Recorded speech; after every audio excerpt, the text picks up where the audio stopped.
Hello, I'm Jacqueline, and welcome to another video in the Bullitt County Library's Wellness Momentum series. Today, I'm going to be speaking about the hurricane of grief again, but this time, instead of talking about what happens in the moments when you first have a tremendous loss, I'm going to be talking about what happens after that initial storm. If you're interested in my first video, you can find a link below.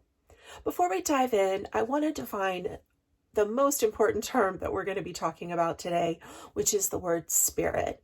Whenever I'm talking about that in these videos, I'm always going to be meaning that beautiful place of our wisdom, our deepest love, our deepest compassion, our deepest connections.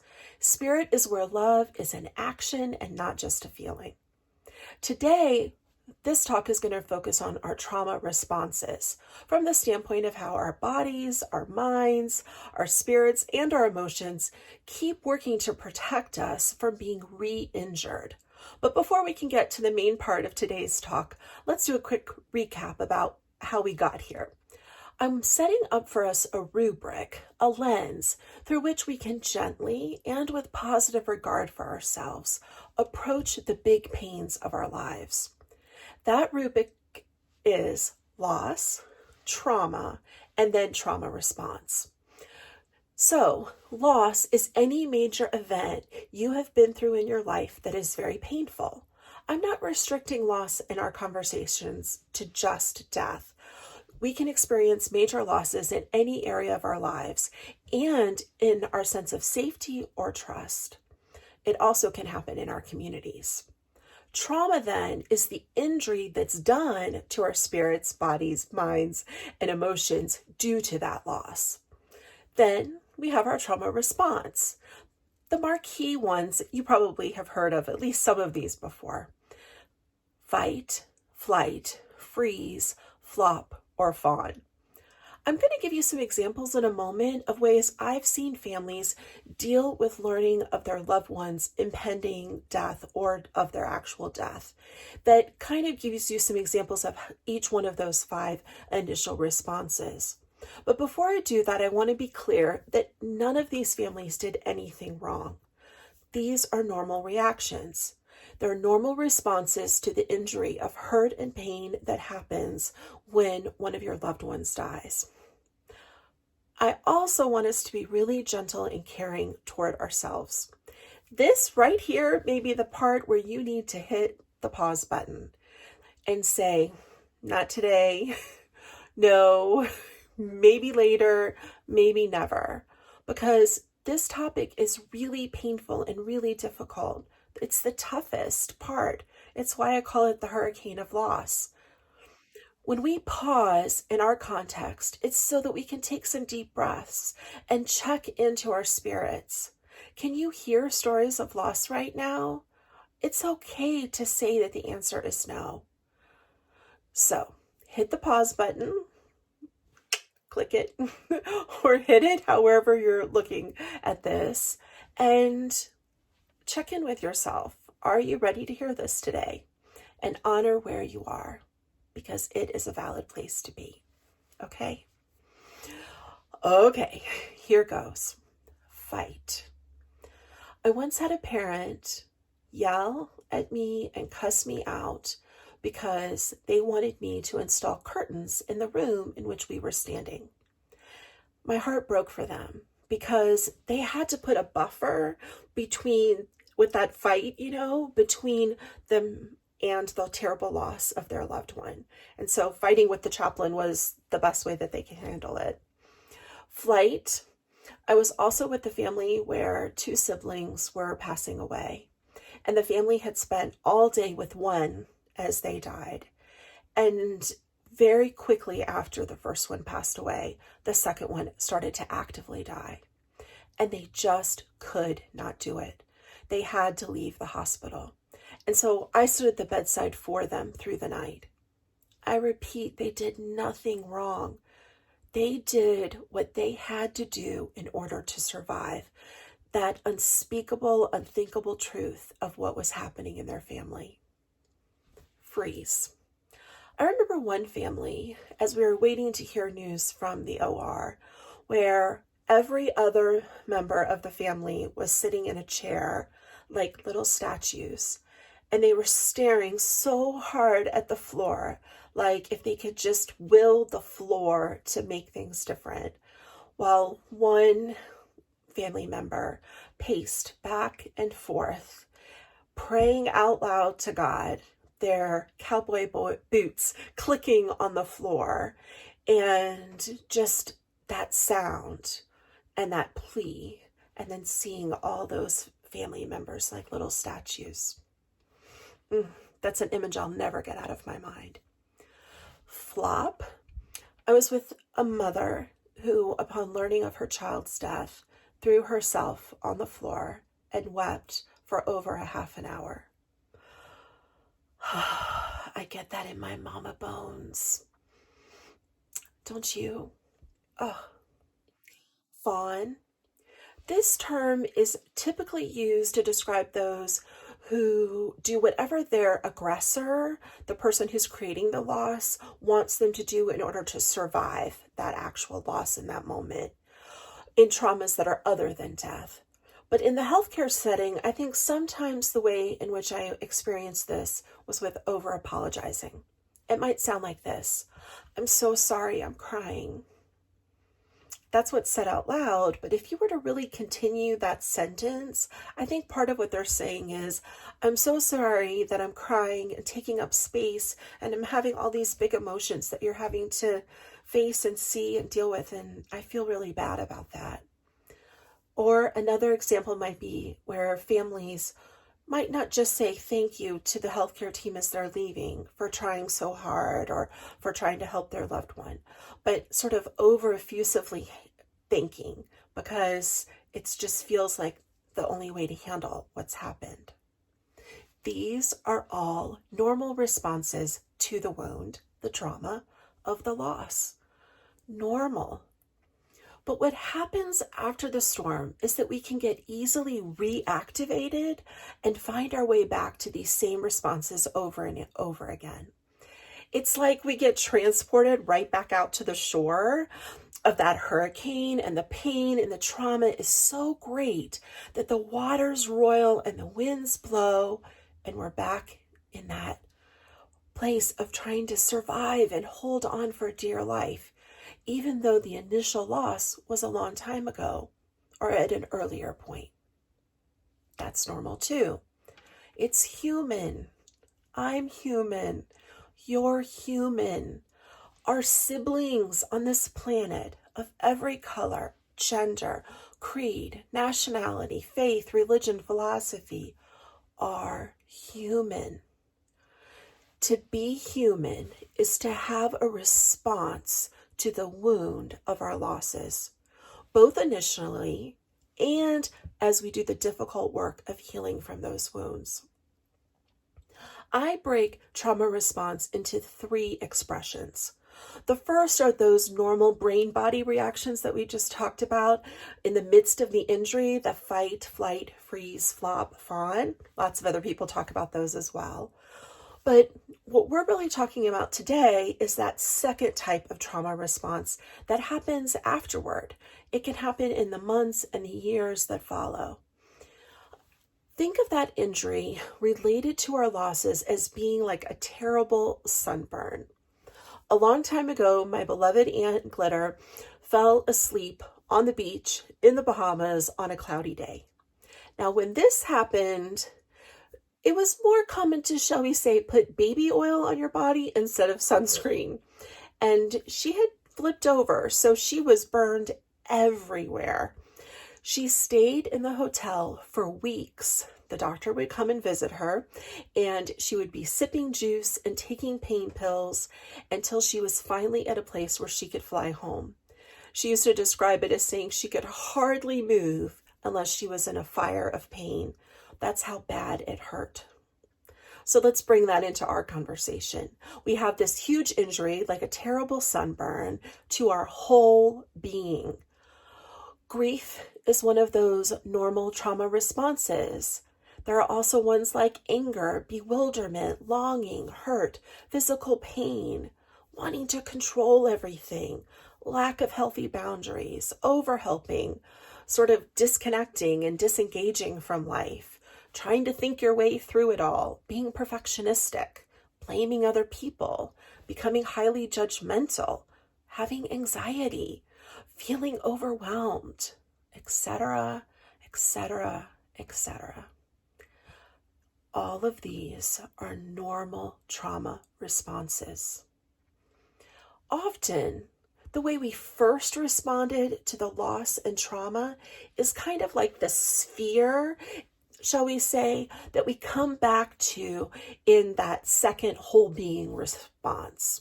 So let's say that you were in fight. You pushed back and you fought with all your might against the loss, against that injury. You might find that you much more easily can experience anger and hurt and blame. And where you land when that injury is burning or you find yourself out at that stormy shore again feels a lot like fight. One of the key things that happens in this second wave of trauma response, which can have countless other waves wrapped up inside of it, which seems really unfair and terribly painful, is that they're powered by the stories we tell ourselves. That's the thing I'm most interested in, because those stories are how we make meaning with our losses. Let's say that you were abused as a child. You experienced the tremendous loss of trust of at least one adult that you previously had trusted. And so you have the pain of that abuse, the injury itself, the trauma, the loss of the trust. And perhaps you told yourself that the reason why it happened is because you weren't good enough to deserve any better. Or maybe you told yourself that the world was a terrible place and that you better take whatever you can before someone else comes along and takes something from you.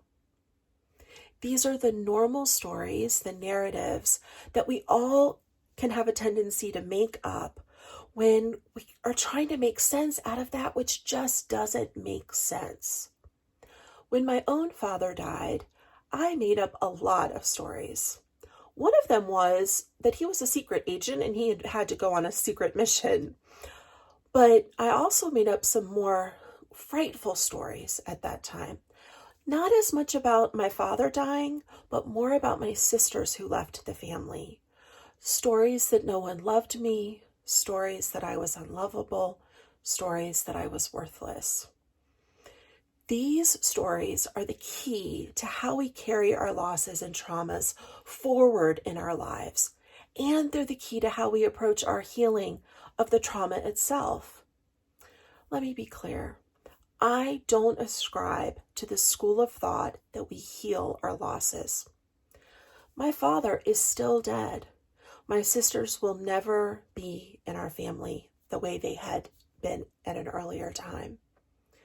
Period. But the injury done to my life from these losses can be healed. And the scar from the injury, I can't undo that one either. For me, healing is, this doesn't ever hurt me again. No, of course it still hurts sometimes. But healing for me is that I don't tell myself or anyone else a story about that loss that strips me of my spirit, that beautiful place, of my wisdom, my compassion, my connections to myself and to my neighbor.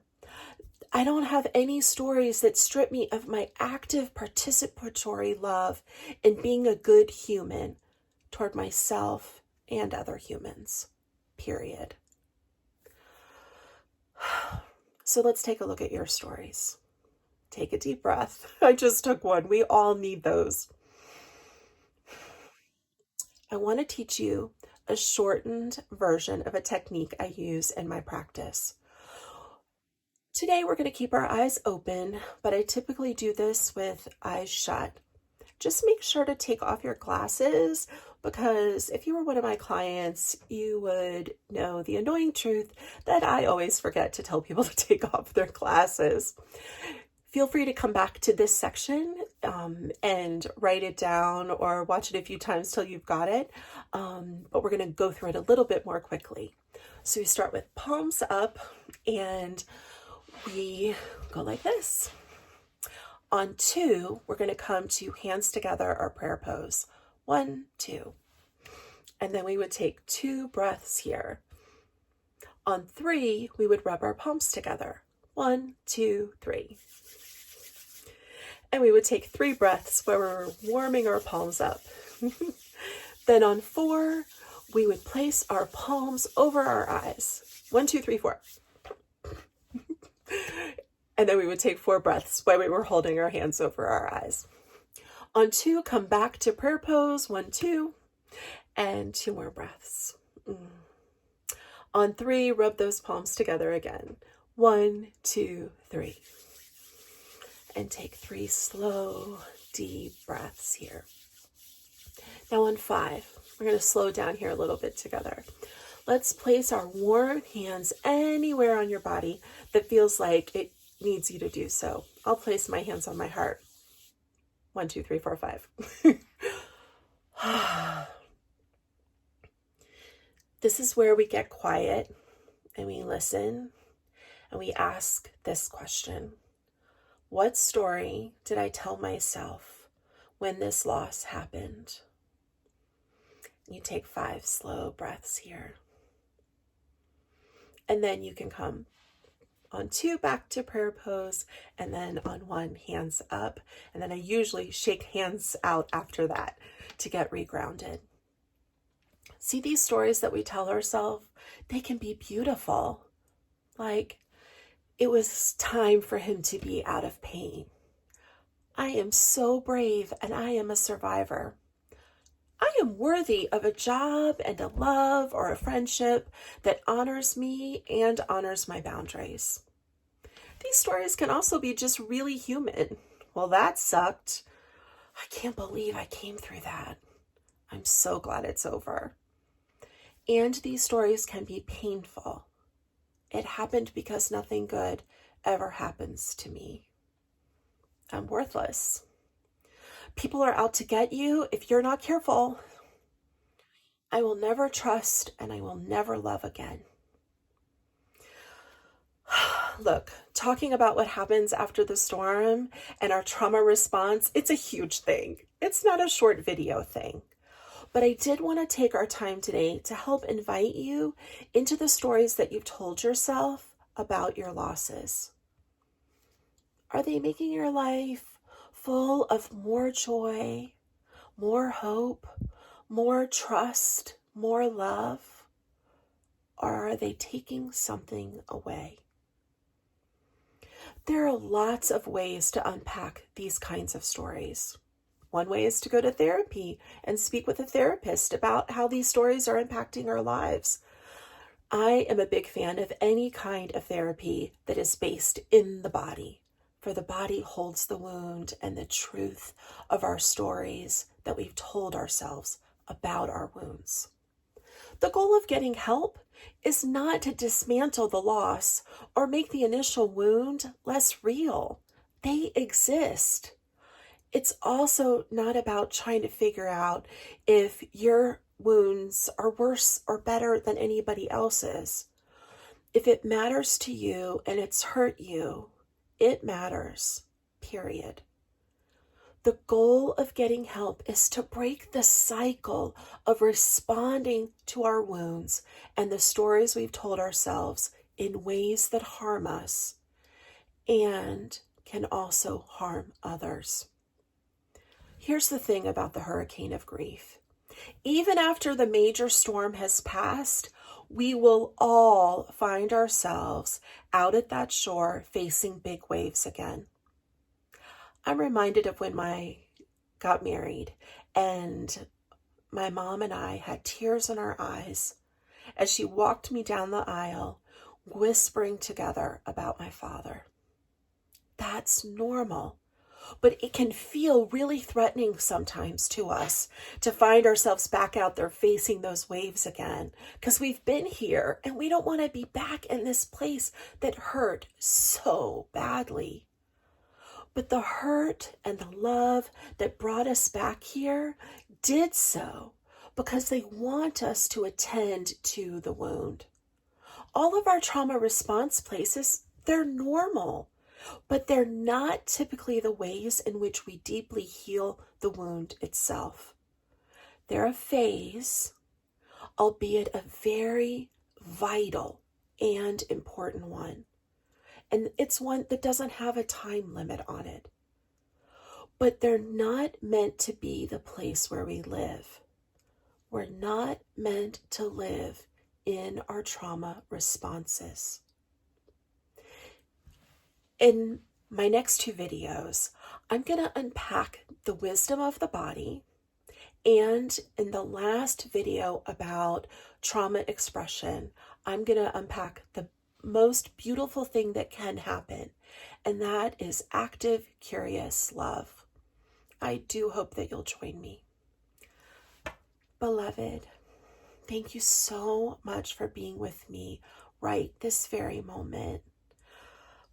We may not know each other, but I am carrying you in my heart because I know what this work looks like. I've done it in my own life and with countless others. It's big. Until we meet again, thank you.